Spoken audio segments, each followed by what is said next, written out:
이번 주부터 학생들의 새학기 등교가 시작됐습니다. 지난해 3월과 달라진 점이 있다면 등교 수업이 확대됐다는 점일 텐데요. 부실한 원격 수업으로 벌어진 교육 격차를 등교 수업을 통해 해소한다는 게 이 교육부 방침입니다. 그렇다면 과연 우리 지역 교육 현장은 얼마나 준비돼 있을까요? 오늘 KBS 생생토론에서는 다양한 교육 주체들과 함께 이야기 나눠보겠습니다. 그럼 먼저 토론에 함께 하실 분들 소개하도록 하겠습니다. 세종시교육청 이승표 교육정책국장 나오셨습니다. 안녕하십니까. 전국교직원노동조합 신정섭 대전지부장 자리 함께했습니다. 안녕하세요. 교육희망 전교조입니다. 사람과 교육연구소에서 박재원 부모연구소장 나와주셨고요. 반갑습니다. 마지막으로 참교육학부모의 강영미 대표 함께하겠습니다. 네, 안녕하세요. 반갑습니다. 본격적인 토론에 앞서서 저희가 관련 영상 준비했는데요. 영상 보시고 이야기 이어가겠습니다.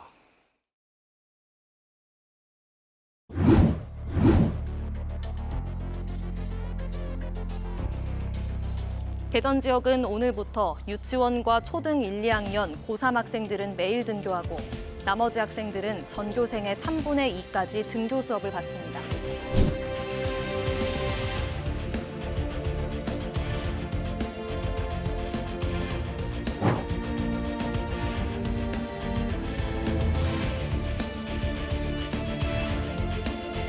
올해 학교별로 쌍방향 수업을 하시겠다는 선생님들이 굉장히 많아서 학부모님들께서 작년에 우려하셨던 점들은 많이 해소될 것으로 그렇게 보고 있고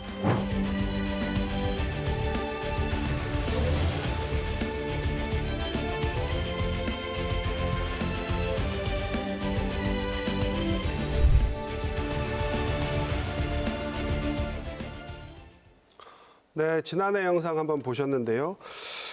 먼저 저희 토론 시작하기 전에 지난해 교육 현장에서 느낀 점들 한마디씩 좀 저희가 말씀을 듣고 갔으면 좋겠습니다. 개학이 5주 늦어졌고요. 사상 초유, 수능도 2주가 연기가 됐습니다. 선생님, 아이들 할 것 없이 모두가 굉장히 혼란스러웠는데요. 이 국장님, 지난해 어떻게 느끼셨어요? 네, 오늘 아침 출근길에 네네. 아이들 그 책가방 메고 등교하는 모습을 보고 새삼 네네. 가슴 뭉클하고 행복했습니다. 저도 굉장히 새삼스럽더라고요. 네. 그 학교가 아이들 삶의 현장이지요. 그렇죠. 학교에 문을 닫으니까 아이들 네네. 삶이 무너져 내리는 모습을 작년에 절감했고요. 네네. 학부모님들께서도 많이 힘들어 하셨지요. 네네. 그래서 그동안에 방역도 잘해 주시고 네네. 교육 활동도 열심히 해 주신 선생님들께 이 자리 네네. 빌어서 진심으로 감사하다는 말씀을 드리고요. 특히 답답한데 마스크 네네. 잘 쓰고 견뎌준 우리 어린 학생들에게 예. 진심으로 고맙고 미안한 마음입니다. 네, 알겠습니다. 지부장님 한 말씀 해주시죠. 어떻게 느끼셨습니까? 작년에 사상 초유의 코로나19 사태로 인해서 모두가 힘들었는데요. 네네. 심지어 개학이 연기가 되고 네네. 작년에 제가 고3 담임이었는데 다행히 이제 고3은 매일 등교를 하긴 했어요. 예. 근데 이제 다른 학년들 같은 경우 상당히 어려움을 많이 겪었고 예.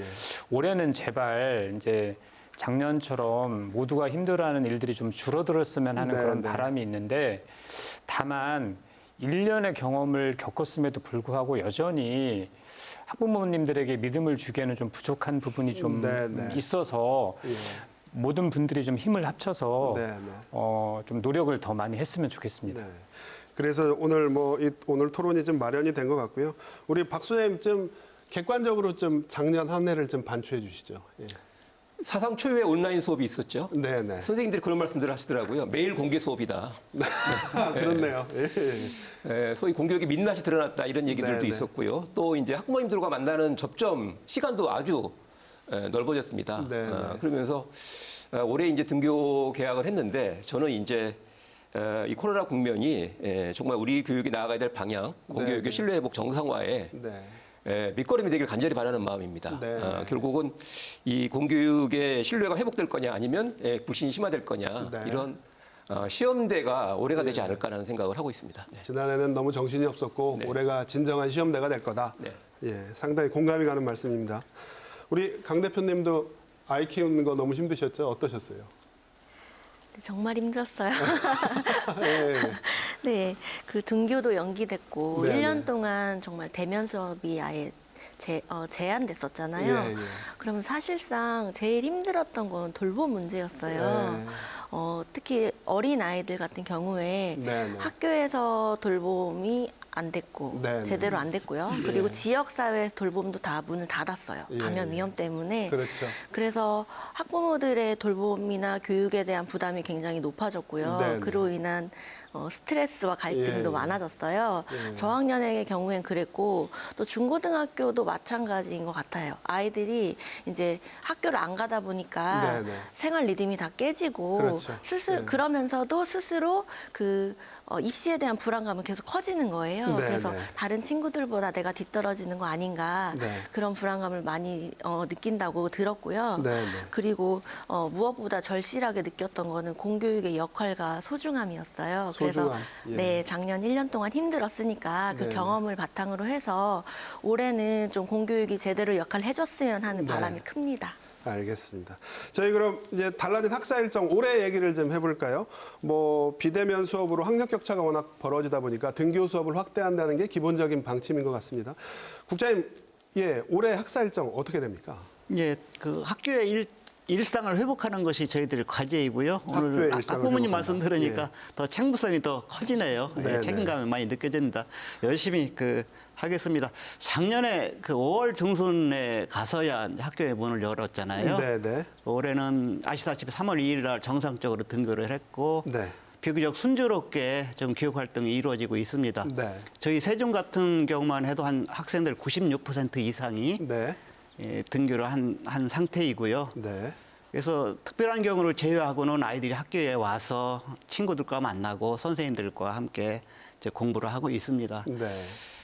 올해 저희들 방점을 두는 경우는 어린 아이들이 집에서 홀로 있어서는 안 되겠다 하는 네, 겁니다. 네. 그래서 초등학교 1, 2학년하고 유치원은 네, 네. 그리고 고3 예. 그리고 특수학교 학생들은 매일 등교를 매일 등교를 하고요. 원칙으로 한다. 예. 그리고 대부분의 학사 일정은 2019년 수준으로 그 단계로 돌아갈 것이라고 기대를 하고 있습니다. 그래서 네. 수업 일수도 190일을 확보하고 네. 방학도 예정대로 네. 운영될 계획이고요. 예. 특히 고3에 관심 있는 수학 능력 시험도 네, 11월 셋째 주 목요일, 그러니까 11월 18일에 이렇게 치러질 예정으로 있습니다. 올해- 웬만하면 가급적이면 과거의 일상으로 돌아가리라고 기대하고 있고 그렇게 노력하고 있습니다. 2019년이면 재작년 코로나 발생 이전으로 그렇습니다. 돌아가게 하는 게 목표다 이 네. 말씀하셨는데요.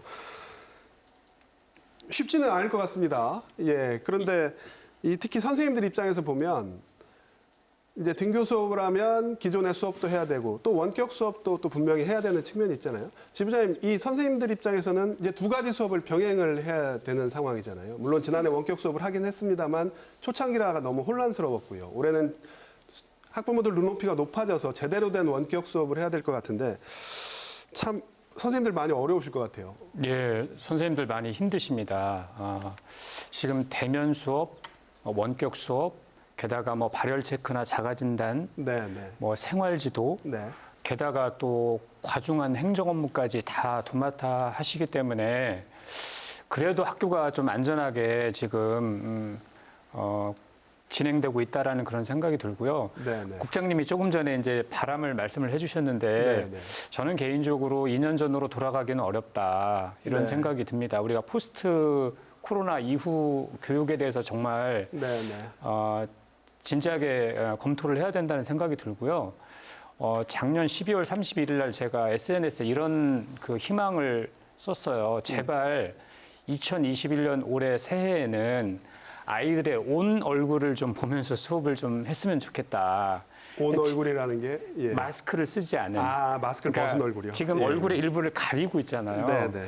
그래서 1년 내내 아이의 온 얼굴을 보지 못하는 경우가 많이 있어요. 예. 그리고 또 하나는 이제 작년에는 등교 계약이 늦춰지면서 수업 일수를 10% 감축을 했는데 네. 올해도 코로나 상황은 지속되고 있거든요. 네, 네. 그래서 사실 교육부나 교육청에 이 수업일수 10% 감축 가능하기 때문에 네, 학습량 자체를 좀 줄여주셨으면 좋겠다 이런 요구들을 했는데 잘 받아들여지지가 않았어요. 네, 네. 그래서 아이들도 힘들어요. 교사만 힘든 게 아니고 네, 네. 아이들 하루 종일 마스크 쓰고 수업을 해야 되고 대면 수업에 온라인 수업에 여러 가지 그 어려움들이 많이 있기 때문에 그런 네. 부분들을 좀 더 헤아려 주셨으면 좋겠다. 이런 바람을 좀 다시 한번 말씀드립니다. 네.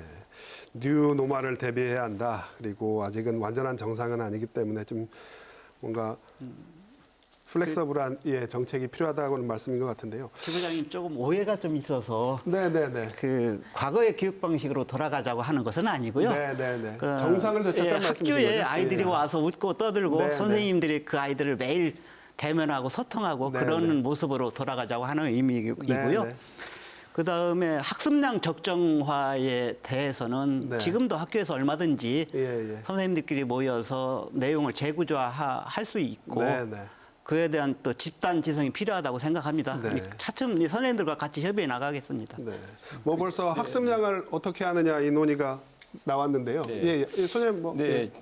지부장님 그 말씀하신 그 학습량 조절, 수업 일수를 좀 감축하는 문제에 대해서는 충분히 공감을 하고요. 네, 교육의 네. 질이라는 걸 담보하기 위해서 양을 좀 줄일 필요가 있다. 근데 이제 네. 이게 학부모들 입장에서는 사실은 쉽게 그렇죠. 납득이 안 되는 대목이 있거든요. 네. 앞에 이제 강 대표님 말씀하신 것처럼 학교의 공백은 결국에 이제 가정과 부모의 부담을 증가시키는 것과 연결되기 때문에 그런 부분들은 제가 생각할 땐 좀 더 신중한 접근이 필요하지 않을까라는 네. 생각을 좀 하게 됩니다. 네. 네.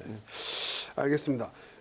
그 지금 뭐 두 분 말씀 들으셨는데 대표님 이렇게 좀 과거의 정상적인 모습으로 되돌아가자 등교 수업을 확대하겠다 이런 판단의 배경에는 학교가 이제 안전하다 이런 전제가 지금 깔려 있습니다. 사실 작년을 이렇게 생각해 보면 학교에서 이렇게 코로나19가 집단 발생하고 확산된 경우는 많이 못 봤거든요. 없었던 건 아닙니다. 분명히 있긴 있었지만 학교가 더 안전하다는 그런 입장에 대해서 어떻게 보세요? 동의하십니까? 사실 작년에는 네. 학교에 아이들을 보내는 것에 대해서 학부모들이 대부분 반대를 했어요. 네, 네, 네. 왜냐하면 이 바이러스가 신종 바이러스이기 때문에 우리가 처음 겪는 바이러스잖아요. 예, 예. 그래서 이것에 대한 정보가 다 없었어요. 네, 네. 그래서 이 바이러스가 아이들한테 얼마나 치명적일지 몰랐기 때문에 학교에서 집단 생활을 하는 것에 대한 두려움이 굉장히 컸고 네. 그래서 어쨌든 가정에서 돌봄이나 교육의 부담이 크지만 아이들을 집에 이제 그래도 안 보냈죠. 예, 안 예, 보내는 의견이 더 컸어요. 네, 그런데 네. 1년을 겪어보니 네, 네. 오히려 학교에서의 감염은 굉장히 적었고요. 적었습니다. 오히려 예. 다중 이용 시설이나 학원이나 다른 지역 사회에서 감염되는 확률이 더 높더라고요. 네, 네. 실제로 그리고 학교 현장에 가끔 가서 이제 확인할 때 있잖아요. 네, 네, 불안하니까 그러면은 학교에서 이제 방역을 철저히 하고 있더라고요. 그래서 네. 학부모 입장에서 이제는 아이들이 그 학교에 갈 시간에 지역 사회에 돌아다니는 것이 더 위험하다는 판단이 들고요. 네, 네. 학교의 방역을 더 철저히 하고 학교를 가장 안전한 곳으로 만들어서 아이들을 이제 등교시키는 것이 좋겠다는 의견이 더 많아지고 있습니다. 네. 국장님 학부모 대표님 말씀을 들어보면 교육 당국의 노력이 그래도 좀 어느 정도 성과를 냈다고 보여지는데요. 올해는 그래도 아직 완벽하지는 않잖아요. 올해 좀 더 강화된 방역 조치 같은 게 좀 있을까요? 저희들이 학교 내에서. 학교 방역이 이루어져야지 학생들이 학교에 올 수 있다. 그렇죠. 이런 아주 예, 예. 그 신념 비슷한 게 있고요. 작년에 말씀 주신 바와 같이 학교 내에서의 감염은 극히 일부에 예. 지나지 않았습니다. 지금도 오늘 아침에도 사실 학생들이 앱으로 자가진단을 하고 선생님들도 그렇죠. 거의 90% 이상이 자가진단에 참여할 정도로 예. 가정에서부터 학교와 연계해서 스스로의 방역 수칙을 지키고 있고요. 교육청에서 사실 지난 한 2달 동안 그 개학에 대비해서 열심히 준비를 했고 지금은 이제 특별 모니터링 기간입니다. 2주 네네. 동안 좀 어려움이 있는지 분석해서 네. 문제점이 있으면 보완해 나갈 예. 계획입니다. 방역 지원에 관해서 좀 말씀을 드리면 사실 세종 같은 경우에는 모든 학교에 예. 그 보건 인력을 배치를 했습니다. 네, 보건 네. 추가로 선생님하고, 배치하셨죠, 올해? 예, 간호사를 배치를 했고요. 그다음에 방역 인력도 지원할 수 있도록 학교에 좀 지원을 드렸고 열 화상 카메라를 비롯해서 체온 체크하고 또 소독할 수 있는 물품들은 충분하게 보급을 하고 있습니다. 네, 네. 그리고 기본적으로는 방역의 생활화. 네. 그러니까 저희들이 지켜야 될 큰 과제이고 네. 올해 어쨌든 첫째는 방역. 그 기본 전제 하에 정상적인 교육 활동. 네. 그를 통해서 학습권을 보장할 수 있다고 생각하고 있습니다. 네. 소장님, 뭐 지금 방역 철저히 하겠다고 뭐 말씀을 해주셨는데 그래도 보완해야 될 점이 좀 있을 것 같습니다. 어떻게 보세요? 뭐가 좀 더 추가적으로 필요한 조치가 뭐가 있을까요? 저는 그 공교육이 이번에 또 다른 위기를 직면하지 않으려면 네, 기본적인 개념 관점의 어떤 전환이 필요하다고 생각을 합니다. 네. 지금 이제 정책부장님 말씀하신 것들은 이제 일종의 이제 학교 방역이라는 개념이거든요. 그렇죠. 근데 실제로 보면 코로나 국면에서 우리 또 다루겠지만 교육 격차가 확대되면서 학부모님들은 네. 극도의 불안감 때문에 사교육에 대한 어떤 의존도가 높아지고 있는 게 또 현실입니다. 맞습니다. 네, 제가 자료를 찾아보니까 사교육 참여율 부분에 대해서는 뭐 아직 통계가 없고요. 네. 실제로는 이제 사교육 비는 증가했다 이런 네. 분들이 실제로 57.9%에 해당되고 있거든요. 네. 한 통계를 보면 그러면 저는 이제 이런 말씀을 드리고 싶은 거예요. 말 그대로 공교육이 학부모들에게 신뢰를 얻고 학교의 정상적인 교육만으로도 충분하다고 생각한다면 사교육 의존도가 내려갈 겁니다. 예. 근데 만약에 그렇지 않다면 네. 학원을 보낼 수밖에 없어요. 그렇죠. 근데 제가 볼 적에는 이미 우리가 확인한 것처럼 학원이라는 공중시설은 방역에 취약한 측면이 분명히 있습니다. 있습니다. 결국 학원에서의 어떤 감염이 학교 네. 안으로 침투할 가능성에 대해서 예. 저는 기본적인 어떤 노력이 필요하다고 보고요. 그래서 학교 중심의 방역이 아니라 학생을 어떻게 보호할 것인가 네. 이런 관점으로의 전환이 저는 반드시 필요하다고 생각을 합니다. 네. 한 발 더 나아간 방역이 네. 필요할 것 같다. 네. 예. 저는 그러면 좀 예. 우리 진짜 어른들이 정말 좀 조심해야 된다고 봐요. 예. 작년에 그 감염 뭐 확산 이런 추이를 보면 아이들이 출발점이 된 경우는 없었어요. 네. 그러니까 어른들로부터 가족 간 맞습니다. 전파나 이런 감염 때문에 그 아이들이 상당히 고통스럽고 힘든 이런 삶을 살았는데 정말 뭐 종교시설뿐만 아니라 다중이용시설 뭐 이용을 안 할 수는 없지만 네. 정말 방역 수칙을 철저하게 지켜주셔야 된다는 생각이 들고 네.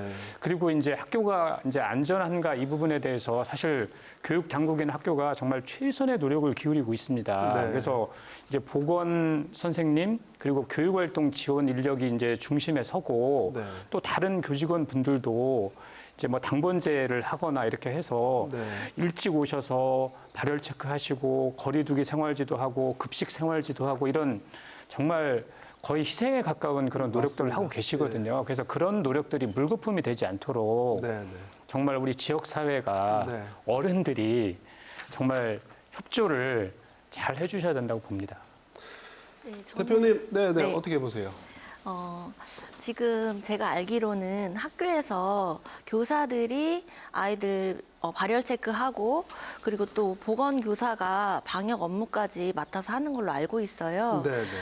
그래서 저는 그런 부분에 대해서 방역 전문가가 사실 더 배치돼야 된다고 생각하거든요. 예. 보건교사가 방역 전문가는 사실 아니잖아요. 그리고 네. 선생님들도 가뜩이나 업무가 많은데 네. 이제 코로나19로 인해서 더 아이들을 케어하는데 더 업무가 과중되는 부분이 있잖아요. 네, 그러면 네. 상대적으로 아이들이 아이들의 눈을 보고 아이들을 상담하고 이런 다른 아이들을 케어하는 그런 업무는 사실 줄어들 수밖에 없어요, 물리적으로. 그러면은 아이들이 보호받거나 상담받는 시간이 줄어들면 결국 그거는 아이들의 손해잖아요. 네. 학교에서 학교는 지식 전달을 받는 곳이기도 하지만 선생님이나 친구들과 유대 관계도 배우는 곳인데 네. 그런 기회를 계속 박탈당한다는 느낌이 들어요. 학부모 입장에서. 네. 그래서 보건교사 에게만 맡기지 말고 네. 이제는 학교에 작년부터 제가 말씀드렸던 건데 학교에 방역 전문가를 배치해서 네. 앞으로의 또 다른 감염병을 대비하는 그런 시스템이 마련됐으면 하는 바람이 있습니다. 저 정말 예. 공감을 하고요. 네. 지금 현재 학교 방역은 정말 교직원의 어떤 희생에 기대는 희생이 그런 최고다. 방식이거든요. 근데 사실 학부모님들도 교사의 본분은 교육활동이란 말이죠. 네. 그래서 그거에 전념할 수 있는 여건을 마련을 하려면 현재 이렇게 뭐 학교별로 뭐 2명에서 한 5명 정도의 이 교육활동 지원 인력만으로 좀 부족해요. 네. 정말 대표님 말씀하신 것처럼 교육청 내에도 감염병 대응 TF팀 네, 이 전문가가 필요하고 네. 방역 전문가가 학교에 이렇게 파견이 돼서 예.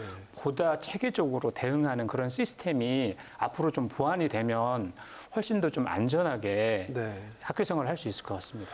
국장님 공감은 되는 얘기인데 공감하고 있습니다. 너무 참 이 규모를 생각해 보면 정말 쉽지 않을 거라는 생각도 드는데 교육청 내에는 있습니까? 예, 교육청 내에는 내에는 보건 계세요? 전담 인력이 있고요. 그분이 이제 세종이면 세종시내 전체를 관할 예, 하시는 거죠? 그렇습니다. 예. 이제 학교의 기능이 예, 과거에 교육활동 중심에서 이제 학생들 안전, 그렇죠. 급식, 돌봄까지 이렇게 확대되다 보니까 넓어졌죠. 예. 다양한 전문 인력들이 학교로 들어오는 것은 네, 네. 큰 추세인 것 같아요. 네, 네. 그래서 이와 같은 수요를 좀 파악해서 좀 중장기적으로 이렇게 검토해야 할 과제라고 네. 생각하고 있습니다. 여기서 저희 뭐 백신 얘기 한번 해보겠습니다.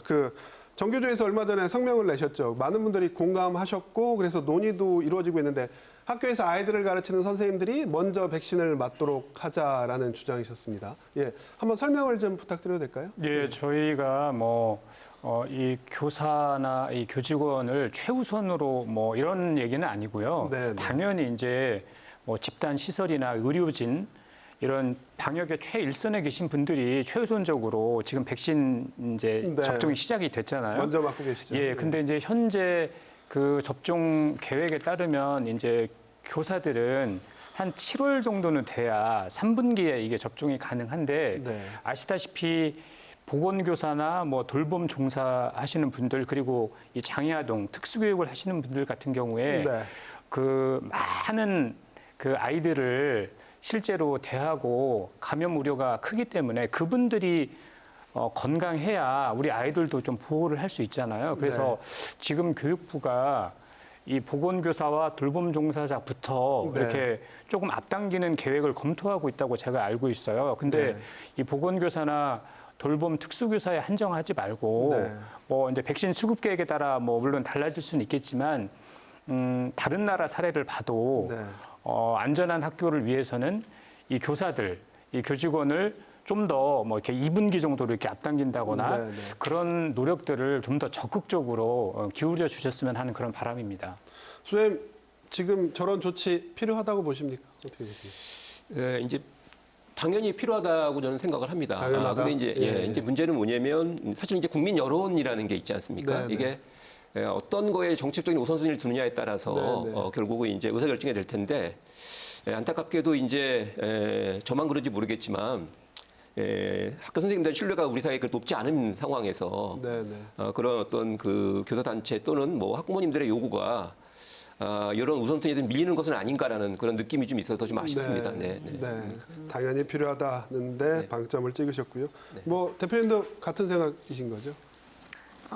학부모 입장에서는 네, 네. 당연히 아이들이 예, 예. 우선순위가 됐으면 좋겠죠. 야. 그리고 또 아이들을 매일매일 학교에 보내야 되고 또 집단으로 매일매일 생활하는 상황에서 예, 예. 상당히 불안감이 높아요. 그런데 지부장님 말씀하셨던 것처럼 방역의 최전방에 계신 의료진들이 당연히 1순위가 돼야 되는 거에 무조건 동의를 하고요. 네네. 그리고 저는 학교에서 학교에 다니는 아이들과 그리고 선생님들이 조금 더 빨리 백신을 맞아서 그 학교에 다니는 아이들이 지역사회에 또 다시 전파하는 일이 없었으면 하는 그런 생각도 있습니다.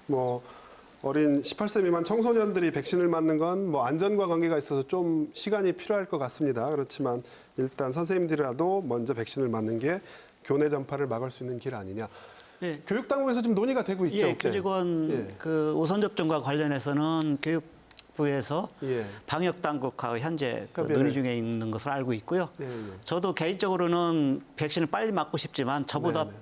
더 빨리 맞아야 될 사람들이 학교에서 계신 선생님들이라고 일선 생각하고 선생님들이다. 있습니다. 예. 네, 알겠습니다. 저희가 그럼 방역 얘기에서 좀 학습 얘기로 좀 넘어가 보겠습니다. 등교 수업 확대를 하는 배경, 학습 격차가 너무 벌어지는 거 아니냐 이런 우려가 깔려 있는 겁니다. 선생님, 등교 수업 늘리면 학습 격차 좀 해소될까요? 작년에 1학년 같은 경우는 아직 한글을 제대로 못 배웠다 이런 얘기까지 들려서 좀 걱정이 많이 되는 게 현실이거든요. 학습 격차 문제를 좀 더 이제 구체로 들어가 보면 중위권이 엷어지고 네. 일부는 상위권으로 올라갔지만 이제 대부분의 경우는 또 기초학력 미달 쪽으로 이렇게 그렇죠. 이동하는 양극화 현상에 주목할 필요가 있다고 양극화 생각을 현상. 합니다. 예. 그래서 결국 우리 지금 현재 코로나 이후에 사회적 문제가 되고 있는 이 학습 격차 문제는 공교육 격차일까 아니면 사교육 격차까지를 함께 고려해야 될 것인가 네. 이 부분을 좀 정확히 짚을 필요가 있을 거라고 생각이 들어요. 네. 저는 사교육 격차가 오히려 더 지금 코로나 국면에서 학습 격차를 벌이는데 되게 중요한 요인이다라는 예. 생각을 하거든요. 근데 문제는 이제 학부모들 입장에서는 이런 거죠. 학원을 보내고 싶은 사람이 별로 없을 것 같아요. 지금 상황에서는. 예. 앞서 우리가 지적한 것처럼 방역 문제까지 고려한다면 네. 결국 그 얘기는 학교 교육이 과연 제대로 되고 있는가에 대한 기본적인 판단을 전제로 하는 거라는 생각이 들거든요. 그래서 저는 이 학습 격차 문제를 우리가 바라봄에 있어서 가장 중요한 것은 책임 교육이라는 단어가 자꾸 떠오르더라고요. 책임 교육이요. 예, 예. 그러니까 온라인 수업이다 아니면 등교 수업이다 또 선생님들의 어떤 여러 가지 업무 가중 뭐 이런 여러 가지 이제 고민들이 있는데 그럼에도 불구하고 공교육이 어떤 상황에서든지 아이들의 학력을 책임지려고 하는 어떤 그런 노력들 이런 것들이 좀 더 구체적으로 가시화돼서 네, 학부모님들이 거기에 대한 신뢰를 하는 게 제일 중요하지 않을까라는 생각이 네. 들어요. 네. 만약에 그런 신뢰가 없다면 아마 옆에 계신 강 대표님은 어떨지 모르겠지만 대부분의 부모님들은 이제 자기 아이가 뒤처지는 걸 계속 인정할 수는 없잖아요. 네. 그러면 이제 사교육 이용할 수밖에 없고 네. 그렇게 되면서 공교육의 노력만으로 결국은 이제 어떤 학습 격차 문제를 해결하는 것은 어렵지 않을까라는 생각을 하게 됩니다. 네. 네. 그 제가 좀 한 말씀 드리고 싶은데 그렇다면 학교가 학원화 돼야 되는 거냐? 네. 네. 학원 시스템을 학교에 도입해야 된다는 논리로 오해를 살 수 있을 것 같아요. 지금 소장님 말씀이. 네. 근데 공교육은 우리 이제 중등까지 보편 교육으로서 아이들의 뭐 지식 전달만이 목적이 아니고 정말 민주시민 양성을 하고 네. 소양을 기르고 또래 사회성도 기르는 그런 종합적인 교육 기관이잖아요. 그래서 너무 학력 하나만을 갖고 네. 학교를 바라보지 않으셨으면 좋겠다는 생각이 들고 이 주제와 관련해서 저는 학습 결손과 학습 격차는 좀 분리해서 이해해야 된다고 봐요. 그러니까 네. 유치원이나 초등 1, 2학년이 이제 작년과 달리 매일 등교를 하잖아요. 예. 그러면 이제 아무래도 기초학력이 부족했던 부분, 학습 결손이 이게 좀 메워지는 그런 효과는 분명히 있을 거라는 생각이 들고요. 다만 왜 고3은 작년 올해 계속 매일 등교를 하느냐. 예. 세계적으로 유례가 없습니다. 네. 이 코로나 상황에서 그리스와 한국만 고3만 매일 등교를 했어요, 작년에. 예. 근데 고3은 이 감염으로부터 노출이 되더라도 공부를 시켜야 된다는 생각이신 건데 예. 이제 수능과 이제 연결 지어서 이해가 안 되는 건 아닙니다. 학부모들 심정이 이해가 안 예. 되는 건 아니지만 우리가 바라보는 관점 자체를 이제 바꿔야 된다. 이 지식 교육에만 너무 몰입을 해서 학교가 그걸 전달하는 그런 공간인 것처럼 생각하는 그런 시선들은 이제 저는 부모님들도 바꿔야 된다고 생각합니다. 네. 국장님, 예, 한 말씀 해주셔야 될 것 같은데요. 예. 학습 격차의 문제는 예. 아까 우리 소장님 말씀처럼 그 뭐 중위권이 엷어지는 문제도 있지만 저희들이 지금 현재로 원격 교육과 관련해서 좀 중점을 두는 부분은 네네. 따라가지 못하는 아이들에 대한 문제가 있는 거지요. 그 사실 그게 학부모님들하고 제일 크죠. 예. 선생님들이 가장 큰 고민거리고 그 한번 따라가지 못하면 그것이 이제 누적이 되어서 계속 네. 지체 현상이 발생되는 맞습니다. 거지요. 예. 그래서 올해 교육부하고 교육청이 협의해서 하는 것은 기초학습 안전망 뭐 이런 거고요. 기초학습 안전망이요? 예. 그래서 예. 3월 중에 기초학력 진단을 하고 보정 프로그램이 계속 돌아갈 겁니다. 그리고 예. 수학이나 한글에 대해서 협력 교사도 배치하고 예. 정규 교원 이외의 기간제 교사를 교실에 배치하는 계획까지 지금 운영을 하고 있기 때문에 네네. 올해 이런 부분은 많이 보충되고 보완될 것이라고 기대하고 있습니다. 예. 소장님, 예.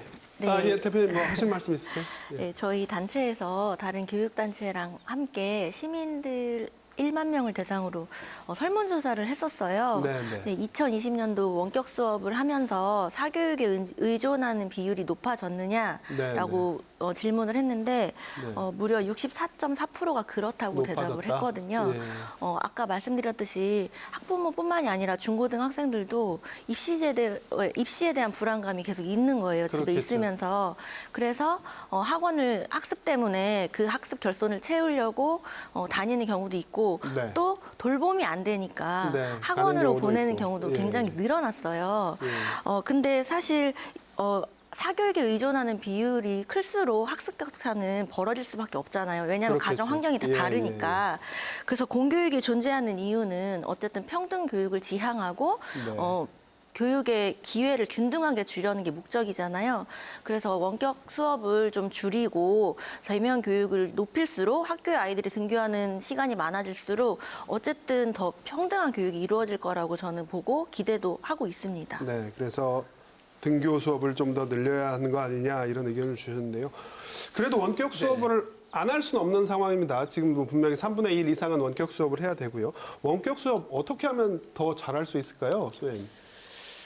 많은 학부모님들은 주로 이제 실시간 쌍방향 수업에 대한 희망이 높으신 것 같아요. 네, 네. 아이들을 선생님이 직접 화면 상황이긴 하지만 대면하면서 했을 때 좀 더 학습 효과가 높을 것이 아니냐 이런 말씀들을 많이 하시는데 실제로 원격 수업을 해보신 선생님들과 얘기를 해보면 피드백 쪽에 방점을 많이 두시더라고요. 네. 그러니까 뭐 지금 과제 제시형도 있고 콘텐츠 활용형도 있고 쌍방향 수업이 있는데 어떤 경우라 하더라도 결국은 외국의 연구 결과 잠깐 소개해드리면 학습 실제감이라는 어떤 그런 개념이 소개가 됐어요. 네. 아이들이 공부할 때 느끼는 감정인데 네, 네. 온라인 상황에서 특히나 아이들이 공부한다는 느낌이 들면 공부한다는 거죠. 네, 네. 근데 그 학습 실제감의 구성 요소가 세 가지더라고요. 하나가 네. 교사 실제감. 네. 무슨 얘기냐면 원격 수업이지만 네, 네. 나를 가르친 선생님이 나를 돌보고 있다. 네, 네. 나를 네. 위해 최선을 다하고 있다는 느껴야 된다는 겁니다. 네. 두 번째가 이제 인지적 실제감인데 앞에 지부장이 말씀하신 것처럼 시험 잘 보려고 하는 공부가 아니라 네, 네. 뭔가 지적 성장을 위해서 네. 배움을 위해서 한다는 느낌이 들어야 된다는 거죠. 네, 네. 세 번째가 이제 사회적 실제감이라는 얘기를 하더라고요. 네. 나 혼자 고립된 것이 아니라 네. 친구들과 함께하고 있다는 연결돼 있다. 그런 예. 것들이 이제 보장이 되면 결국은 이제 아이들은 공부할 온라인 상황이지만 네, 네. 그래서 일부 선생님들은 오히려 온라인 상황에서 아이들과 좀 더 소통이 잘 되고 네. 배움을 잘 일으킬 수 있다라고 얘기하시는 분들도 계세요. 예. 근데 이제 저는 앞에 잠깐 지부장님 말씀하신 거에 좀 예. 토를 다는 것 죄송한 마음인데 저도 어떤 학벌 지상주의나 경쟁 지상주의자가 절대 아니거든요. 네, 네, 근데 네. 문제는 이제 이런 겁니다. 학교에서 어떤 식의 수업을 하더라도 제가 말씀드린 것처럼 책임지려고 하는 자세에 대한 학부모들의 신뢰가 되게 중요한 것 같은 거예요. 네. 예. 수업을 하고 말아? 이런 것이 아니라 수업을 한 다음에 끝까지 책임지려고 하는 노력들. 저는 이게 이제 가장 중요하다고 보는 거고 그래서 결국 원격 수업이다 아니면 학교 수업이다. 이런 대면 수업이다. 이게 중요한 것이 아니라 네. 저는 기존에 코로나 이전에도 마찬가지였다는 생각이 들거든요. 네. 학교는 진도를 나가요. 그리고 그 결과에 대한 책임은 아이나 부모가 지는 어떤 이런 상황. 네. 저는 이런 것들이 기본적으로 우리 교육의 어떤 걸림돌이 아닌가라는 생각이 들어서 시험 잘 보는 공부, 남보다 앞서가는 공부, 어떤 뭐 주입식 공부 이런 거에 저도 절대로 반대하는 사람이지만 네, 네. 지금 현재 학부모들의 불안감 그리고 아이들의 학습 효율을 높이기 위해서는 선생님들이 내가 진도 나가는 사람이 아니라 진도라는 수단을 통해서 아이들의 배움과 성장을 책임지는 사람이다. 네. 저는 이런 어떤 그런 태도가 필요하지 않을까 하는 생각을 하게 됩니다. 이 부분에 대해서 말씀하실 게 많을 것 같은데요. 제가 이건 이제 사실 오해가 있었다면 제가 죄송하게 예. 생각을 하고요. 예, 근데 제가 이제 초점을 두어서 말씀드리고 싶었던 부분은 어쨌든 학교가 아이들의 배움과 성장, 네, 네. 이 전인적인 성장이 가장 중요하다는 말씀을 이제 드렸던 거고, 이 학습 격차와 관련해서 제가 꼭 드리고 싶은 말씀은 대면 수업이 학습 격차를 줄이는데 당연히 도움이 됩니다. 네, 네. 왜냐하면 저는 원격 수업이 뭐 무용하다 이런 말씀을 드리는 건 아니고요. 원격 수업도 네, 되게 네. 중요한 도구가 될 수 있지만 아이들을 직접 교실에서 바라보면서 질문도 하고 피드백도 받고 서로 소통하는 아까 우리 소장님 말씀하신 교사 실제감 저는 매우 중요하다는 생각이 들고요. 중요하죠. 예.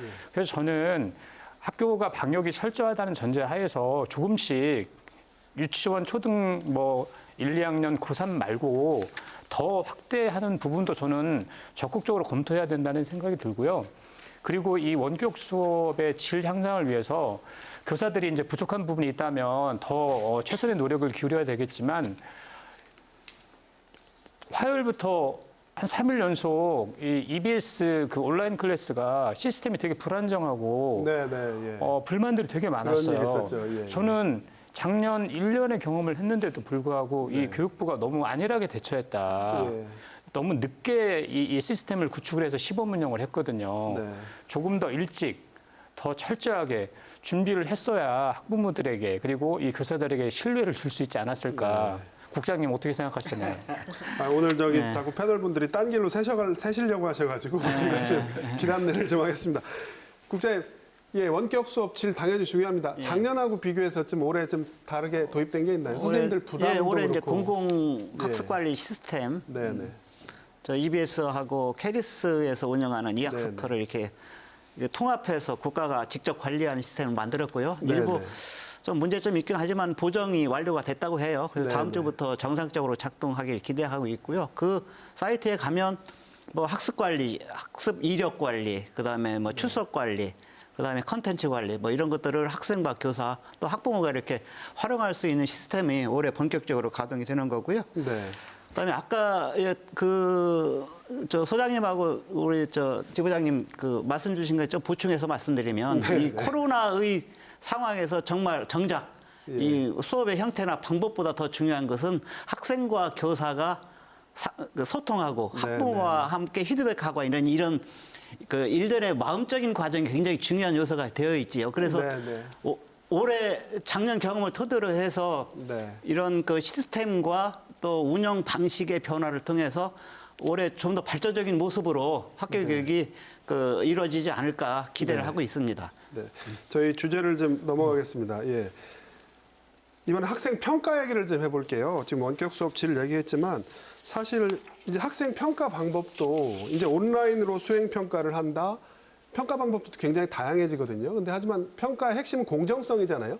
이 부분에 대해서 이제 학부모들 우려하시는 경우도 많은 것 같아요. 공정화가 평가가 이루어져야 되는데 뭐 과제 제출로 뭘 대신한다거나 그래서 지필고사도 물론 마찬가지 좀 어떤 그 기회 균등의 격차가 좀 벌어지는 거 아니냐 이런 걱정들이 많은데요. 학생 평가 어떻게 좀 보완될 점이 있다고 보십니까? 이 부분은 혹시 뭐 평소 생각하셨던 게 있으신 분들 있으시면 우리 제가 먼저 그 수업도 가급적 이 등교 수업을 확대해서 2019년 방식 그 형태를 지향하는 것처럼 평가도 평가의 일상을 회복하는 것이 교육부의 기본적인 생각이고요. 평가의 일상을 회복하겠다. 그래서 올해 평가도 수행 평가와 지필 평가를 통해서 학생을 객관적으로 보고 성찰하게 하고 그 결과를 피드백하는 이런 그 평가 관련 지침을 저희들이 학교에 안내를 했습니다. 근데 특히 코로나 상황의 3단계, 사회적 거리두기 3단계 이전까지는 3단계가 되면 수행평가를 생략하고 있었지만 가급적이면 지필하고 수행평가를 병행해서 운영하도록 하자는 거고요. 이번에 이제 특히 등교 수업과 원격 수업 환경을 고려해서 일부를 좀 보완했는데 예를 들면 학생이 원격 수업 과정에서 일어난 과정을 교사들이 보고 그것을 평가에 반영하는 정도의 수준까지 일부 보완을 했고요. 학교 선생님들이 평가로 인해서 생기는 여러 가지 어려움을 해소할 수 있도록 여러 가지 자료도 보급하고 이렇게 좀 하고 있습니다. 지금 평가는 부모님들이 매우 이제 민감하고 궁금한 그런 과제이지 않습니까? 학교에서 선생님들끼리 지금 수업 또는 평가 관련 계획을 좀 만들고 있는 중이고요. 아마 이것이 완성되면 학교에서 학부모님들한테 안내를 하는 과정을 이렇게 이루어질 것으로 생각하고 있습니다. 저는 이제 평가에 대해서 이번 기회가 또 우리 교육의 전기가 되지 않을까라는 그런 저 개인적인 희망이 좀 있습니다. 평가 역시도. 그러니까 평가 여기 계신 분들 학교 다닐 때 시험 공부 좋아하셨어요? 안 좋아했죠. 그러니까 시험이 결국 평가인데 평가는 사실은 이제 우리 사회에서는 사회적 기능으로서 서열화, 줄 세우기 이런 게 있지만 교육적 원래 본래 기능은 피드백, 배우고 성장할 수 있도록 하는. 그러니까 요즘 이제 뭐 수업은 배운 중심으로 가야 되고 가르침이 아니라 평가는 서열화가 아니라 성장 중심으로 가야 된다 이런 얘기가 있습니다.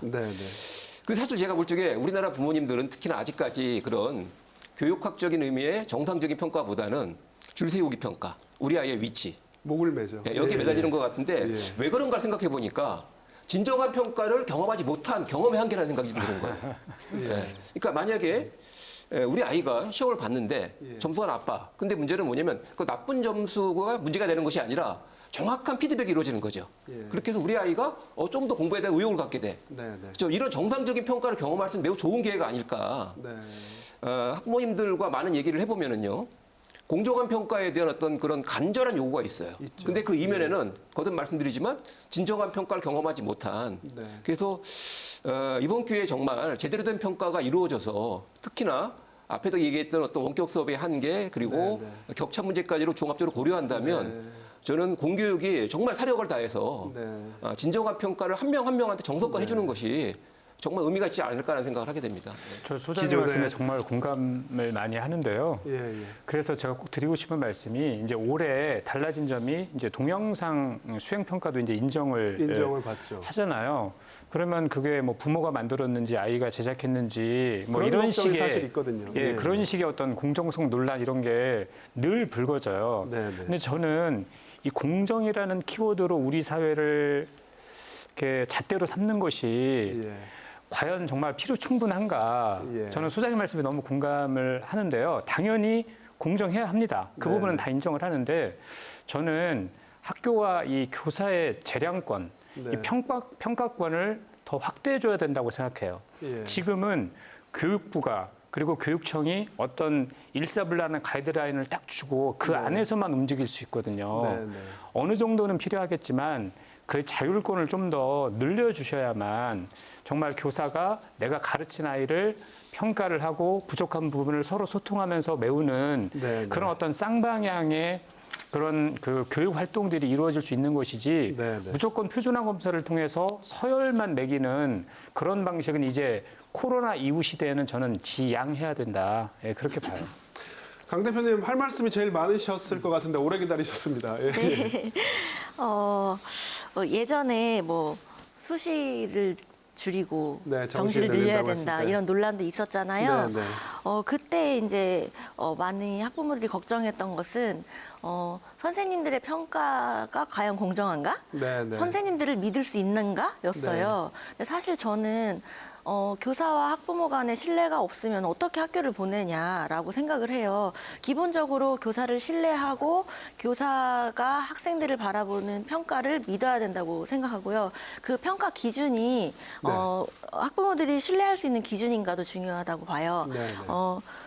아이들이 어떤 교과를 잘하는 걸로 획일화된 시험으로 줄 세우는 것이 아니라 다양한 활동이나 교과를 토대로 아이들의 다양성을 존중해주는 평가가 이루어져야 된다고 보고요. 또 아까 소장님 말씀에도 공감을 하는 게 다른 아이들과 비교하는 평가가 아니고 내가 그 학생이 어제보다 과연 얼마큼 성장했는가, 어느 부분이 발전했는가에 대한 평가의 기준 자체가 이제는 달라져야 된다고 생각합니다. 제가 조금만 좀 덧붙이자면 지부장이 말씀하신 교사별 평가권 이 문제는 매우 중요한 문제라고 생각을 합니다. 저는 이제 사교 현장에 오랫동안 있었거든요. 근데 이제 아이들이 학원에 오는 이유가 뭐냐면 학교 수업을 열심히 들어도 그 선생님이 출제하지 않는 시험을 보는 거예요. 그러니까 내가 지금 수업에 참여하는데 이 선생님한테 열심히 내가 수업에 참여했을 때 좋은 결과를 얻는다. 이건 학생들에게 수업에 대한 집중력이라든지 뭔가 수업에 대한 어떤 중요성을 인식하는 매우 중요한 조건이거든요. 근데 문제는 일제고사입니다. 내가 지금 수업 나가는 것과 상관없는 출제가 되는 거예요. 대표적인 게 수능도 그렇지 않습니까? 저는 학부모님들이 어떻게 생각할지 모르겠지만 정말 이 코로나 국면에서 우리가 모든 교육이 다 지금 어떻게 보면 재정비되고 있는 상황 아니겠습니까? 그랬을 적에 학부모님들도 한번 이런 생각을 해보셨으면 좋겠어요.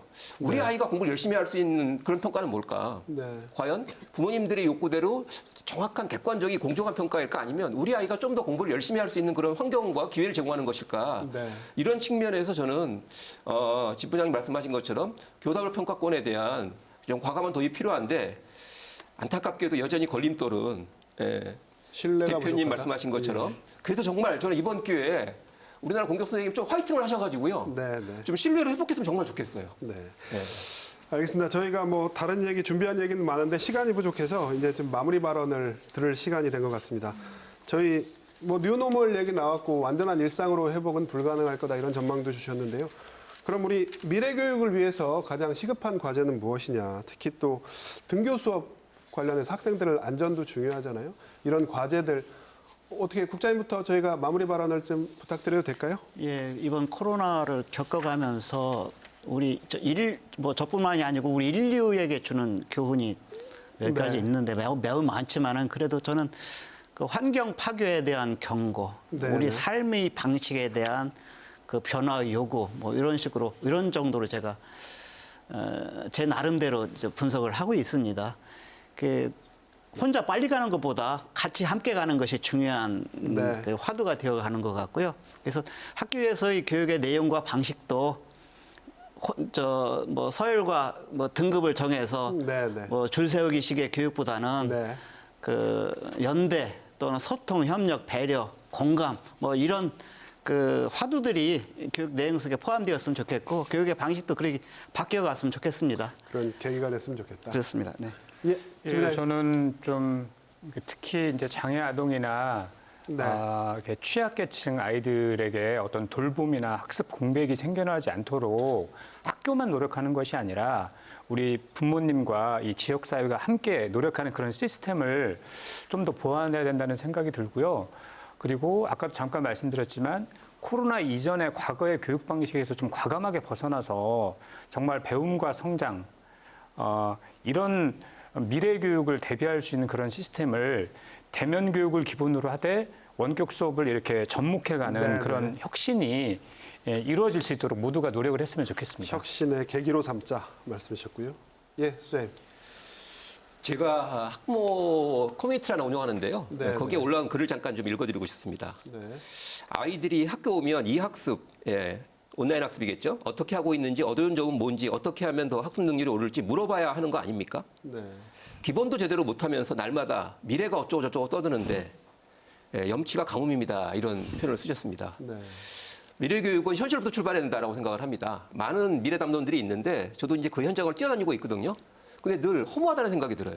예. 지금 학부모들이 결국은 과연 내 아이가 공교육을 어떻게 만나고 있는지, 결국 미래교육의 출발은 어떻게 보면 가장 기본.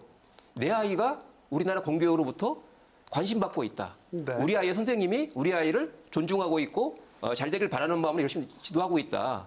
저는 이런 것들을 학부모님들 마음속에 심어주는 것, 여기에서 저는 미래교육에 싹이 트지 않을까 하는 생각을 합니다. 네. 교육에 대한 기대가 굉장히 높으십니다. 예. 예, 우리 강 대표님. 네, 작년에 우리 모두가 처음 겪는 혼란이 있었잖아요. 네. 그때 정말 제일 아쉬웠던 점은 정말 제일 힘든 학생들에게 네, 네. 어떤지 물어보지 않는 것이었어요. 네. 그리고 학부모에게도 물어보지 않았어요. 그냥 교육부에서 이렇게 해라고 하면은 네, 그냥 네. 따라가기 바빴거든요. 이제는 학부모, 학생, 그리고 교사, 교육의 주체들이 함께 소통하면서 네. 학교 현장을 같이 즐거운 곳으로 만들어가는 그런 시스템이 구축돼야 된다고 보고요. 네. 그리고 앞으로 코로나 이후에 또 다른 어떤 재난 상황이 발생할 수도 있는데 그거에 대한 대비를 꼭 했으면 좋겠습니다. 어떤 네. 상황에서도 아이들이 평등한 교육을 받고 학교에 다닐 수 있는 그런 시스템을 지금이라도 빨리 만들었으면 하는 바람입니다. 알겠습니다. 한마디만 네. 더 붙여보겠습니다. 저희가 마무리를 할 시간이 다 되세요. 예. 다음 기회에 저희가 한번 기회를 마련하도록 하겠습니다. 네, 지난해 우리 교육 현장은 사상 초유의 개학 연기, 준비되지 않은 원격 수업 같은 다양한 시행착오를 겪었는데요. 코로나19가 공교육의 역량을 강화하고 미래교육을 위한 청사진을 제시하는 그런 계기가 되길 바랍니다. KBS 생생토론 여기서 마칩니다. 시청해주신 여러분 고맙습니다.